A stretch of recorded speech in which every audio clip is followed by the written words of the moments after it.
What we are considering this morning is the mistake of Lot.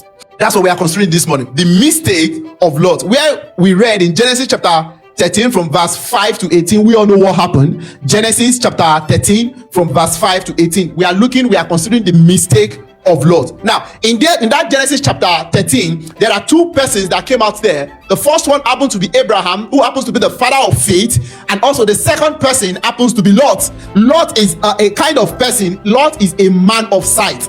Abraham happens to be the father of faith, while Lot happens to be a man of sight. Now, one of the things that happened, we all know the story when the Lord called Abraham to get out of his father's land in Genesis chapter 12. When Abraham was coming out, we will still look at that one as well. Maybe next week, the mistake of Abraham.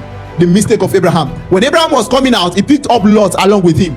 And when he picked up Lot along with him, they started the journey and they were going. Now, Lot came out with Abraham. And in this journey, Lot was privileged to be with a man that was covered by grace and also by covenant. Lot was privileged to be under a man that was covered by grace and also by covenant, according to Genesis chapter 12 verse 5. Now, he was blessed by the virtue of the person he was working with and by the virtue of the company he was keeping. So the blessings that the Lord has promised unto Abraham was able to flow into his own life because he was following a man that was covered by grace and also by covenant. And what is that telling us? The first thing that one is telling us is that you need to be careful of the kind of persons of the kind of people that you are working with. If you are working with someone that has been cursed, I can tell you that you will be living a cursed life. And also, if you are working with a person that has been blessed, you will also be living a blessed life.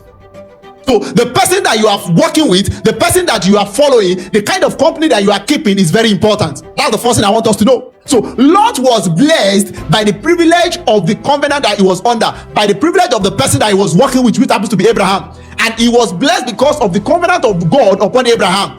Lot was blessed, but he made a mistake. The tragedy of Lot was not rebellion.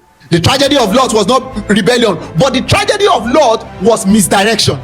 Lot was misdirected. Why? Because he was a man of sight. So that was the tragedy of Lot. And there are three things that the devil always uses to fight against Christians. And if you don't pay attention to these three things, these are the things that the devil do use indirectly to attack us. A lot of people think when we are praying about the attack from the enemy, every attack from the enemy are not arrow. They are not what we call it, but some of the things that the devil uses, there are three things. Number one, the devil will use misdirection in order to ensure that people do not fulfill the purpose of God for their life. Just look at Jonah as a typical example. We all know the story. The Lord sent him to where? To Nineveh. But he said he's going to where? To Tarshish. That was misdirection. And at the end of the day, we all understand the story. We know what happened to him. So the first thing that the devil will use is misdirection. Now, the second thing that the devil do use to fight against Christian is what? Distraction. Distraction in the sense that what is supposed to focus upon, what is supposed to major upon, will not be the things that you'll be majoring upon. You will now begin to major on minor. That's number two thing that the devil used to fight against Christians, to fight against every genuine believers. The first one is misdirection. When you are supposed to go to the right, the devil will tell you go to the left. And the devil is aware that in your going to the left, you will not be able to achieve anything. He's aware of that. So we need to be extra careful. And then the third one is what? Destruction. These are the three things that the enemy do use to fight against Christians. But the one that he used to fight against Lot happens to be misdirection.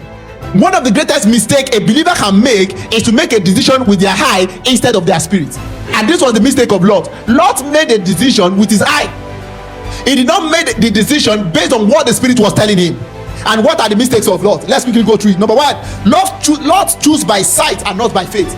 That was the first mistake of Lot. We all understand the story. There's no time, so I can't be telling you the story right now, but you know the story. So the first mistake that Lot made was that Lot chose by sight and not by faith. And the Bible made us to understand in the book of 2 Corinthians chapter 5 verse 7 that we walk by faith and not by what? Not by sight. And anyone that will walk with God must have faith in him.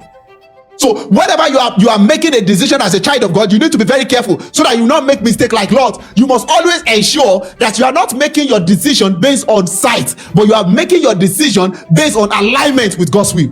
We need to be very careful with that. When sight becomes our guide, compromise becomes our destination. When sight becomes the only thing that is guiding us when making our decision, at the end of the day, we will be thinking of how we are going to compromise in order to make up. So we need to be extra careful not to make the same mistake that Lot made. One of the mistakes of Lot, the number one mistake of Lot, was that he chose by sight and not by the spirit.